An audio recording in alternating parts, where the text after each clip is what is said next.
Right Samadhi and insight in Sayadaw u Candima. Sayadaw u Sandima, S teaching. Pain and Samadhi. Practicing Dhamma is to free from the suffering of death. Practicing Kamathana is focusing the mind, and you can do it anywhere.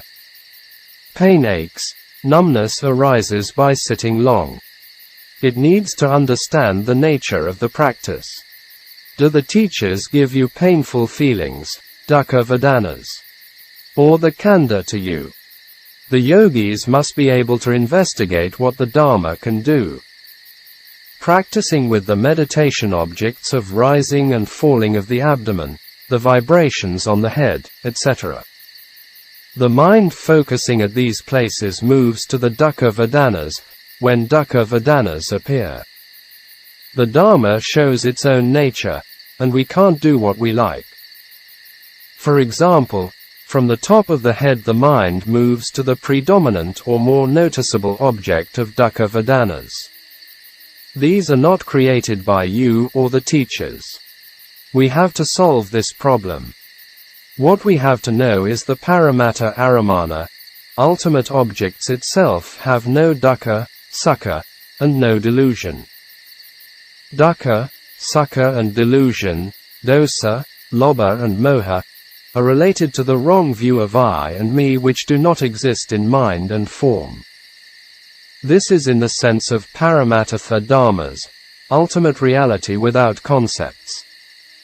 The contemplative mind on the mind, and form is stuck at dukkha vedana. How could the mind contemplate the paramatta mind and form? We have to contemplate is mind and form. Instead it encounters with lobha, dosa minds, abhijja, domanassa. Before, the practice yogis were immersed in lobha, dosa, and moha kilesas. When dukkha vedanas arise they go, and associate or consort with these dharmas. You can't send the mind to no kilesas of paramatta objects yet. Between them there are minds of distraction, moving here and there. The mind noting on the meditation object becomes restless, and moving away from it, and then pulling it back on the object again, etc. So this distracted mind can't incline on the present painful mind and form.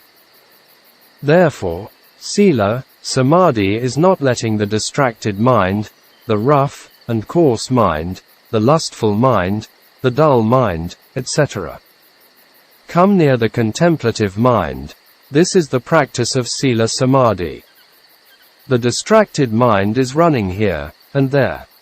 Now, do you still run away? This refers to yogis who have samadhi. Does it stay on the vedana? Laps, feet, and hands are vathu karma, base of sensuality. With this body we enjoy sensual pleasure.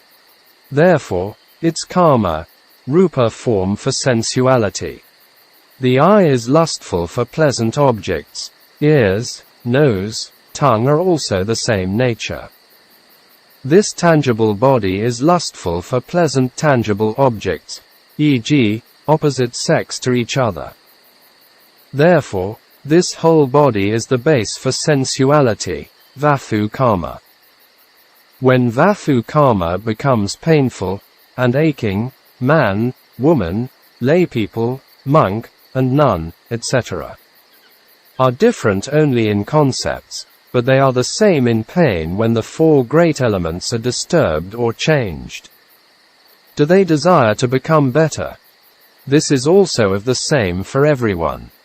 At this place, all meditations are the same. Don't want to experience pain is dosa, domanassa, aversion, distress. Conditioning the body to become better is lobha, desire. You want to lift and change the body.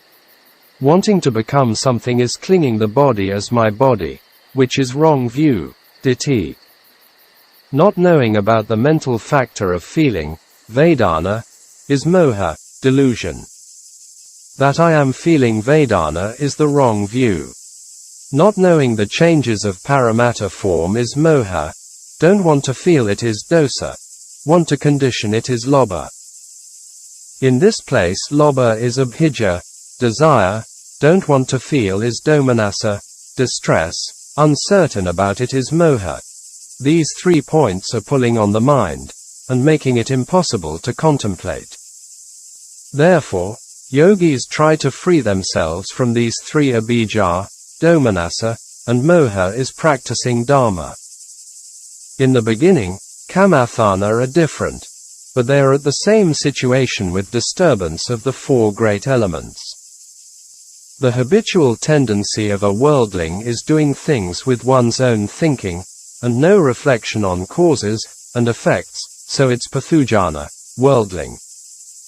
The pursuit of sensual happiness in sensual pleasures, hino gamo pothajaniko anario, which is low, vulgar, the way of worldlings, ignoble, etc.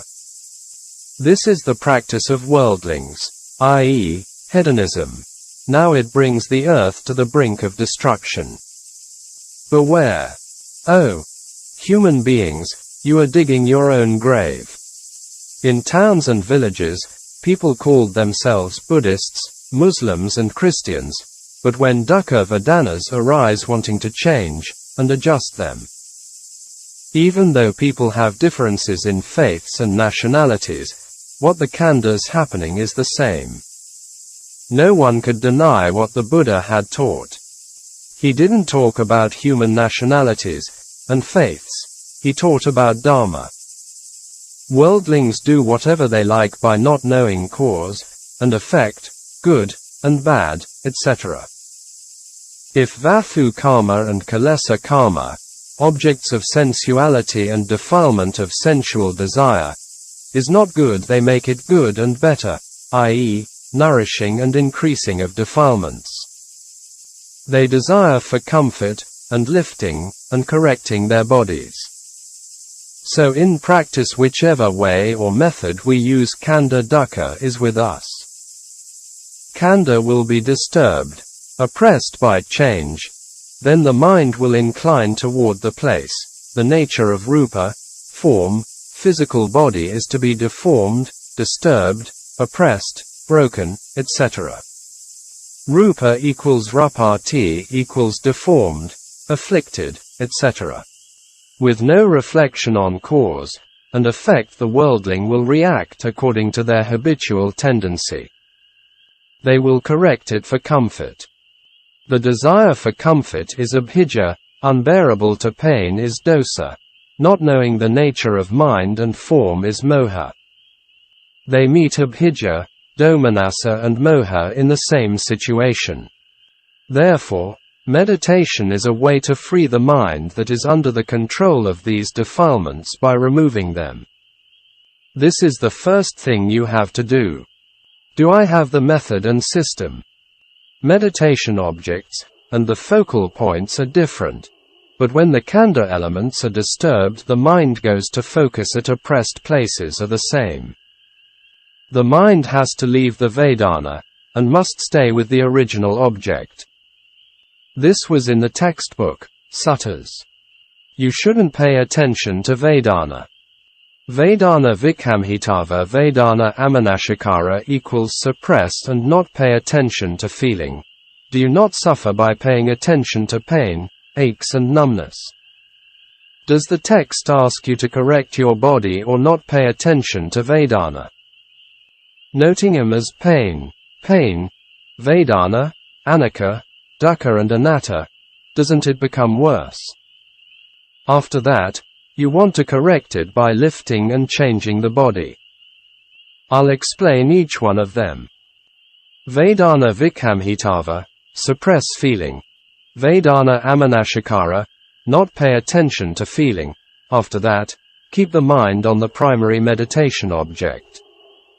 With the meditation objects on the top of head, rising and falling of abdomen, etc. When dukkha vedana arises, could you keep the mind there? For example, with anapana meditation, even though you send it, the mind, back to the tip of the nostril, it goes down again. Vedana pulls the mind down to its place. Therefore, Dealing with the encountered dukkha vedana is Dhamma practice. Accept it. Do you have anything to practice? There are no 2 ways or 3 ways in practice, it's only one. Here, there are 2 differences between samatha-based and insight-based, samatha, and vipassana yanikas, practices. There is only one kind to practice in this place.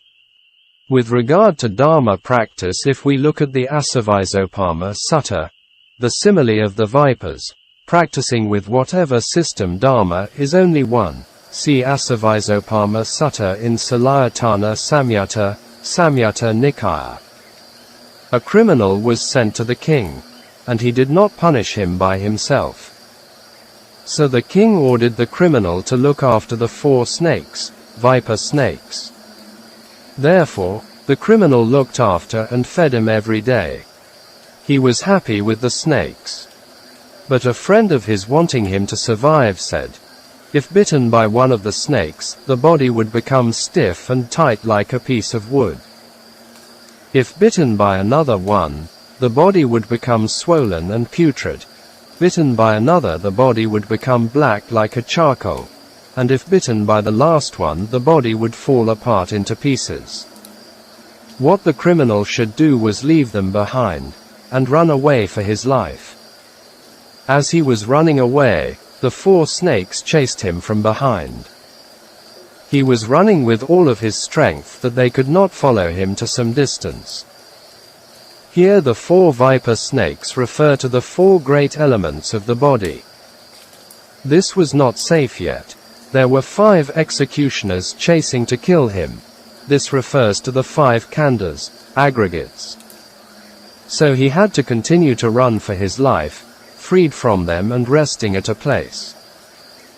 And then the intimate companion, a murderer, came, and chasing him again, and he continued to run for his life, and then arriving to an empty village with 6 houses. The intimate friend is delight, and lust, nandaraga. The empty village with 6 houses is 6 internal sense bases. There were 6 village attacking dacoits who came to the village, and attacked the villages. He went into these houses for foods and drinks, and found it empty.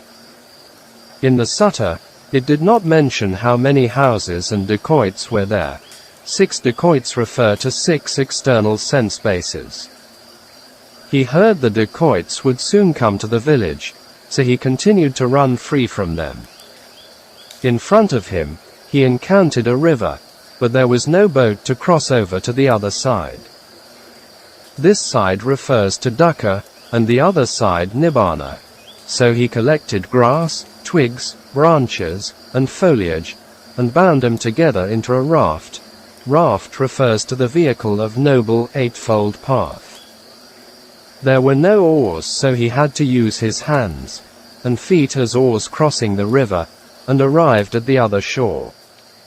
The raft should be not very wide or longer, so that he could lie with his stomach on it, and use his hands and feet like swimming. This is the process of the practice. The Buddha taught the way of a practice and how to practice successively. Number 1. The yogis have to encounter the 4 vipers. Could you be able to practice without running away from them? Did the Buddha mention what kind of system and person should be followed? In the beginning, yogis are bitten by the 4 snakes, and become painful, aching, and numb. This was bitten by the snakes, and poison arising. This physical body called the khandha has pathavi, apo, teho, and vayo elements. Teho, heat element, is hot, and burning. Apo, water element, is trickling or oozing. Pathavi, earth element, is stiff, and tight with pain, and aches. Vayo, air element, is distension. If these 4 poisons of snakes are arising, do you have to embrace them? Or have to run away from them?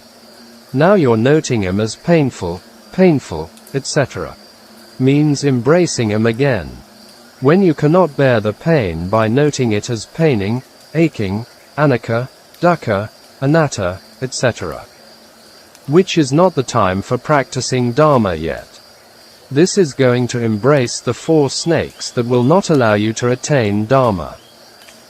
The Buddha was asking you to run away from the 4 snakes. There are different methods, but usage is only one. Yogis who want to keep the mind on the top of their head, just keep it there. The snake down there won't bite you, right? One had to run away from it. If you don't run, and are bitten by them, poisons arise. During working with the rising and falling of the abdomen, when pain arises down there, it is like being bitten by the snake, and poison arises, then the mind moves to there. You return it back to rising and falling again. You must send it back there. How do you send it? You must send it with 5 strengths. Practicing Dhamma needs strength to do it. For example, you build a house, it requires the strength of money, labor strength, architect, building materials, etc. Only then you can do it. Even in worldly matters, we need money, laborers, planning, etc. to get it. For supramundane matter, lokuttara, without strength, we can't get it for free. The Buddha asked to run away from the 4 snakes. Is there anything to correct or change the body? If you correct or change it, it'll bite you again, by 4 snakes. If you continue to change the body, could you go forward? It's like an oarsman. The boat is tied to a post, and the rower can't move forward without taking it down. You can contemplate paramatta mind, and form only with the purified mind, i.e., Samādhi mind or Citta Visuddhi, purification of mind. If you correct or change it very often could the mind become calm. If correcting the form, rupa, it becomes kaya sankhara, conditioning the body form. It destroys kayendriya and manandriya, bodily and mental sensory faculties. It will destroy the sensory faculties by moving and correcting the body. It was still afflicted by the snake poison, and not free from the danger of snakes. Yogi living in the forest or in the city or on the sofa, etc. Wherever he is practicing it with the khandha will suffer its cruelty.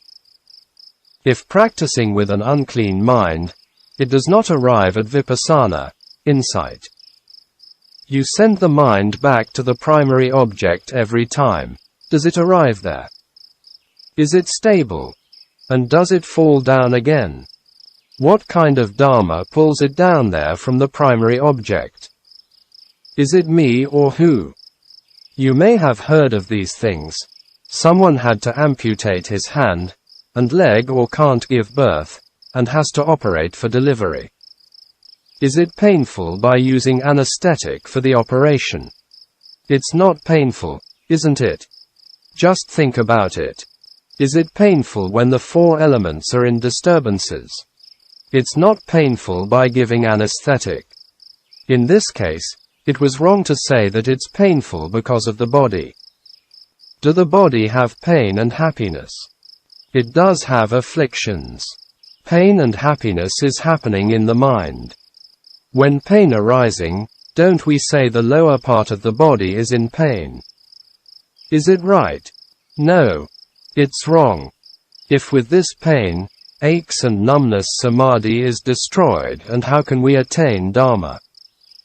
Is there any torture to the khandha, body, in our method? There are some refer to Thay-in system as rough. Sayadaw refers to them.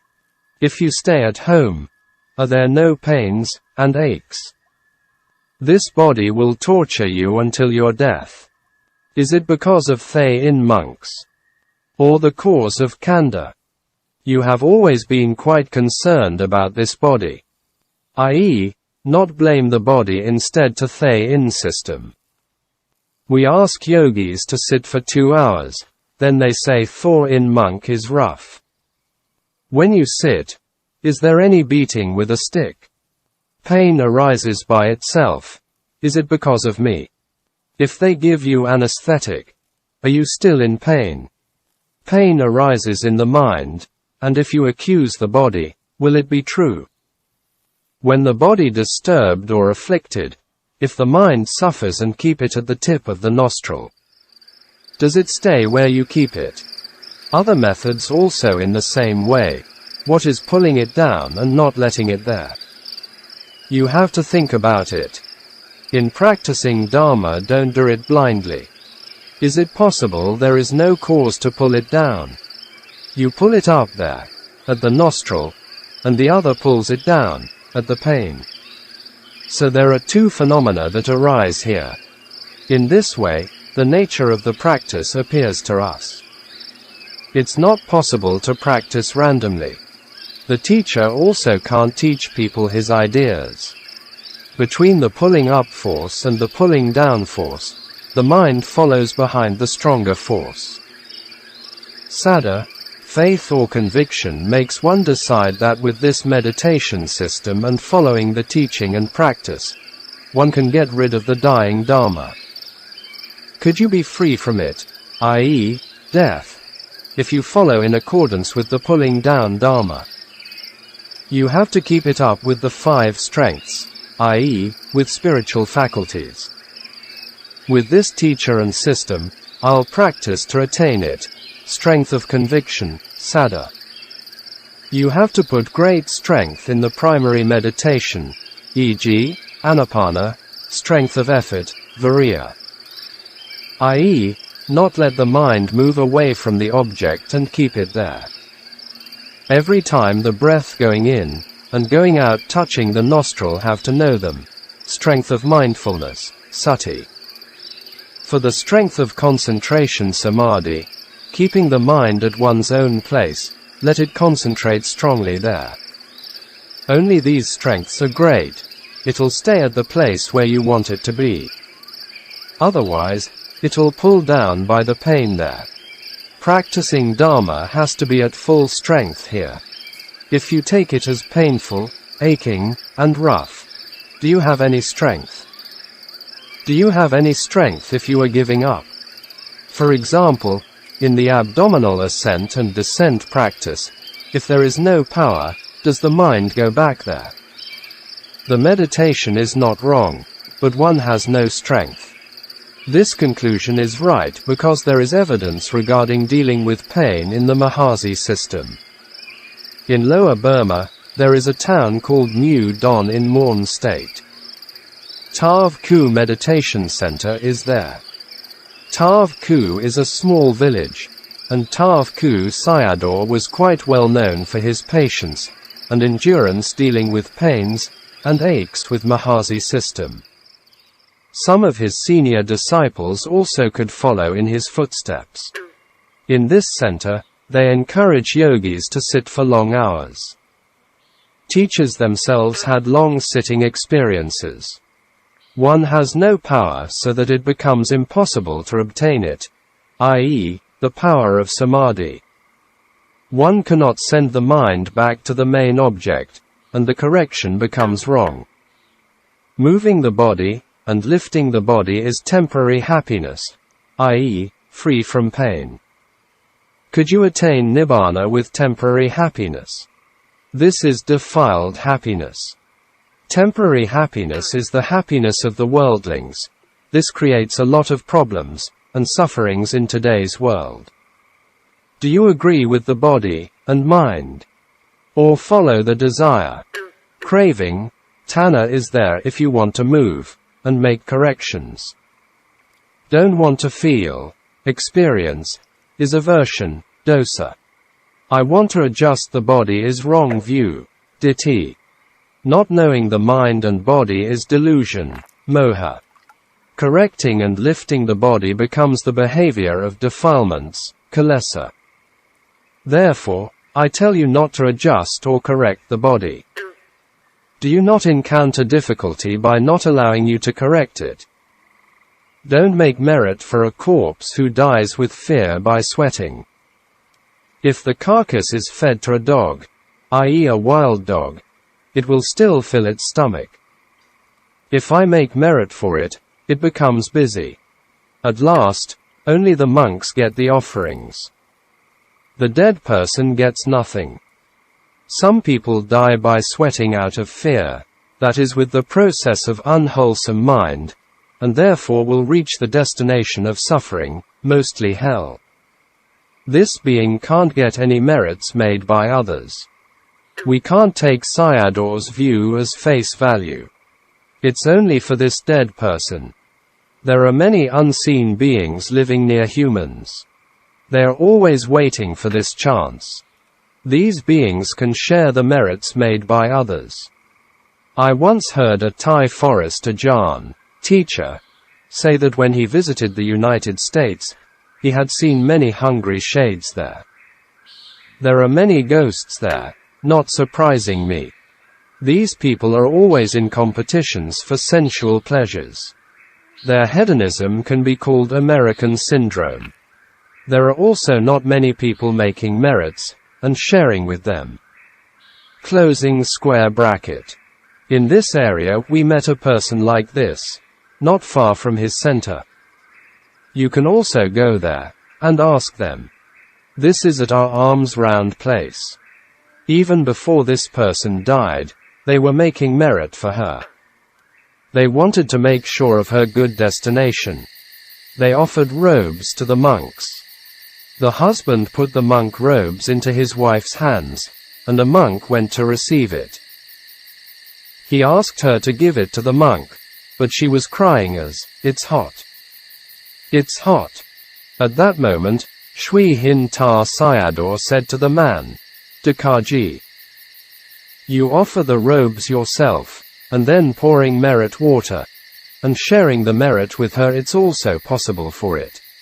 So the monks gave sila to the family members, and poured the merit water.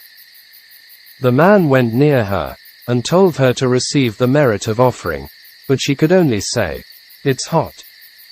It's hot." Even she couldn't say a word of sadhu. The family members also was asking her to say sadhu, but she couldn't make it. She was tortured by heat element, which killed her. So, could she say anything about sadhu? Don't do just lifting, moving, etc. At near death. It will become, "It's hot." This refers to the yogis just noticing to correct the posture. She had lung cancer that it was like pouring with hot fire, and her mind was stuck with ditthi. Why am I asking you to breathe strongly? It's not possible with slow breathing. If with slow breathing, the mind moves to Vedana. You can try it out. In making an effort with the 5 strengths, if you keep the mind on the top of the head with strong Vedana, strong pain, it's difficult to put effort. If with great effort it's possible, Thay Ingu Sayadaw was a very good example. He had the perfections of endurance, khanti, persistence, virya, and determination, adhitthana. If you use the rising and falling of the abdomen for 1 hour time, it is a bit easy. For 2 hours it becomes difficult. Meditation systems are not wrong. With anapana using 1 kilo of strength, and for rising and falling have to use 5 times of strength. Sayadaw using the Burmese weight. Therefore, you have to breathe with anapana by using strength and acceleration. The Buddha said, Pasambaya kaya sankaram. At first the sound of brass bell is strong, later becoming soft, and at last it stops. Breathing is also the same, and at last it stops. Now, we are still in breathing exercise. Later with the continuing of breathing which stops, the mind does not suffers. So you are looking at it with calmness.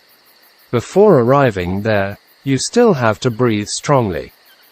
Yogis' minds have the strong mind process of lobha, greed, dosa, hatred, aversion, moha, delusion, and ditthi, wrong view, and with these rough states of mind process can't attain it with slow breathing.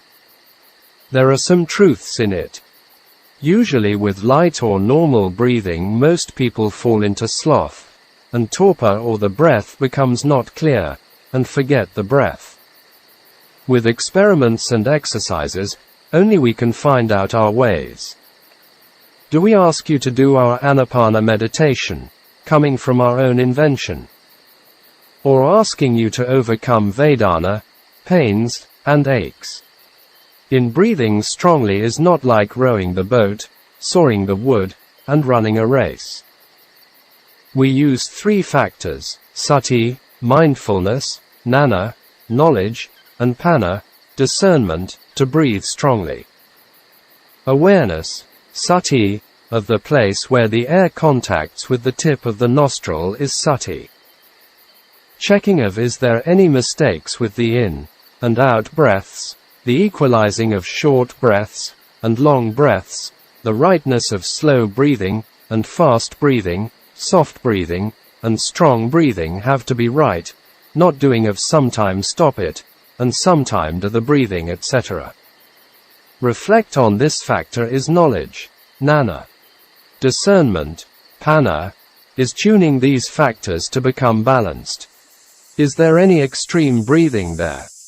E.g., like in Indian Parayana practice. Yogis have to note that it has to be good breathing, not slow and not fast breathing, it can breathe longer. You have to choose a good breathing method. After you're ready, relax the body and mind from any tension. This body is a cruel snake. You practice freeing from the snake that by squeezing and tensing the body, could you send the mind to the nostril. Don't breathe by squeezing and tensing the body. You can't do that if the pain is following you around. With Vedana increasing, yogis are tensing or tightening their bodies, and it becomes worsening. The habit of worldling is with Vedana increasing, and let it be. Don't know that they have to let it go.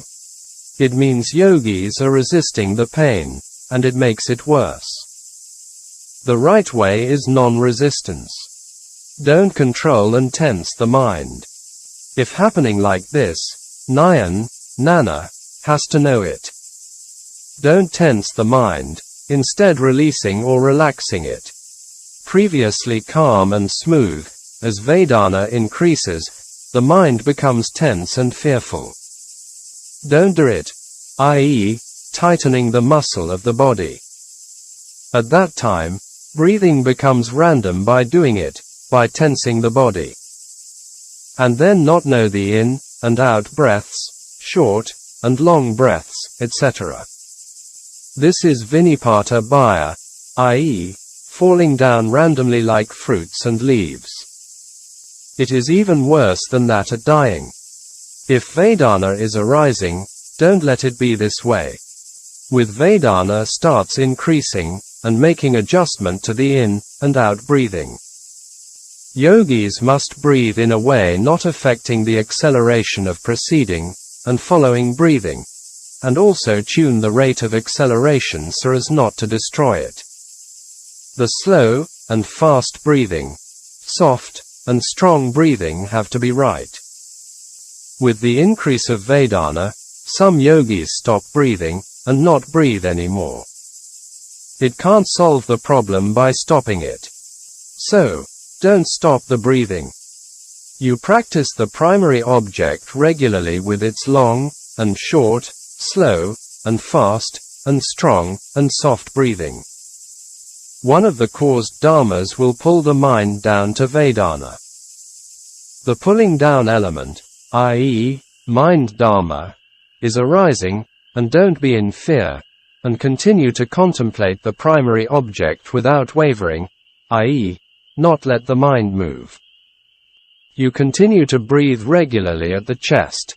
Here he made a short demonstration with the breathing.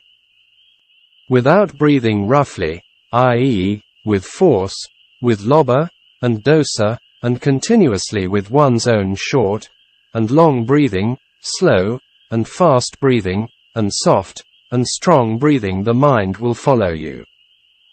If Vedana is increasing, could it be possible to react with fear? Even with fear, you have to stay with this body.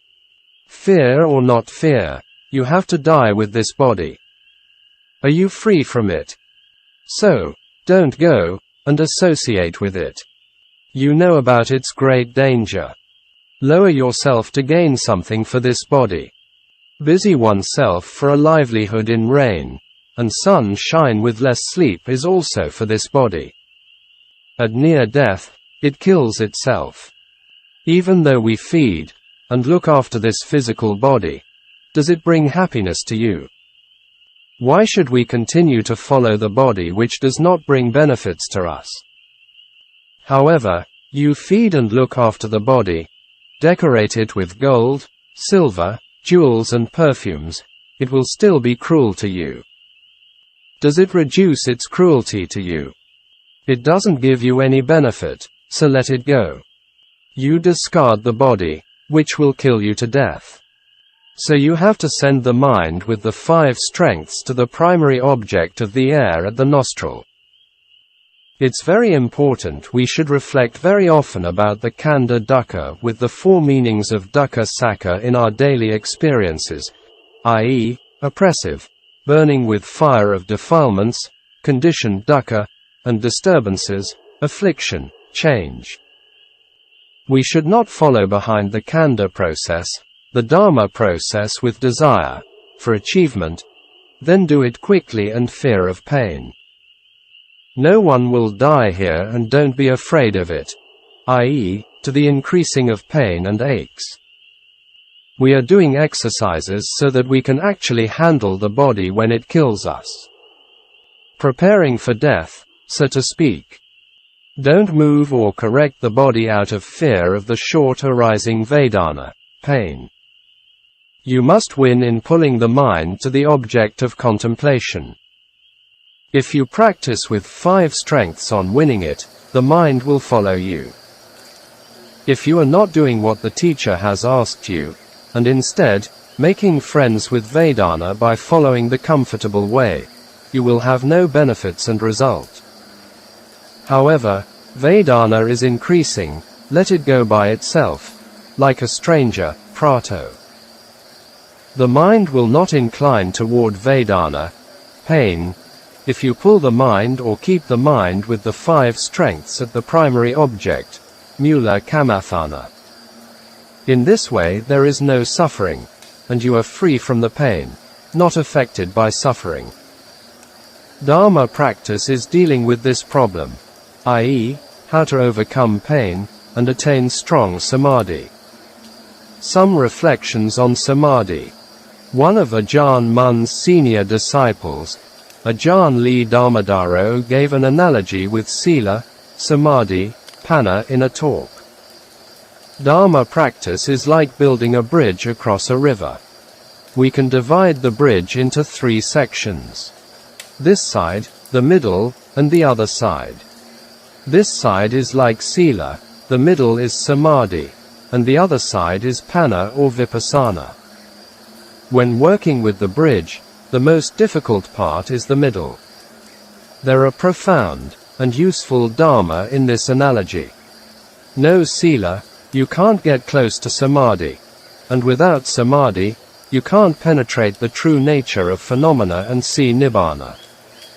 Therefore, the Buddha emphasized the importance of samadhi practice.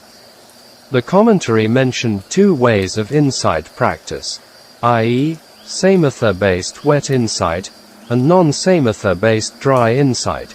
It does not mean no samadhi. It develops in different ways.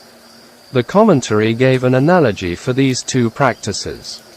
Samatha-based is like using a boat to cross a river from this side to the other shore.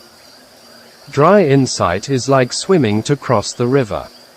To cross a river with a boat is pleasant and quicker than by swimming. Here also we can see the importance of samadhi practice. The Buddha described his Dharma trainings as sila, samadhi, panna, but in the Noble Eightfold Path he described the practice Sila, Samadhi, Panna factors, such as Panna factors: 1 right view, 2 right thought. Sila factors: 3 right speech, 4 right action, 5 right livelihood. Samadhi factors: 6 right effort, 7 right mindfulness, 8 right concentration. Here again we can see the wisdom of the Buddha, and he arranged the path factors in a very systematic way. We cannot have correct Sila and Samadhi without correct views and thinking or thoughts. Therefore, it is very significant to learn or listen to or study Dhamma before actually practicing it. Mogik Sayadaw's Dhamma talks are for this purpose. In this arrangement, we also see the importance of Samadhi. Only we can develop the right Samadhi and can develop insight.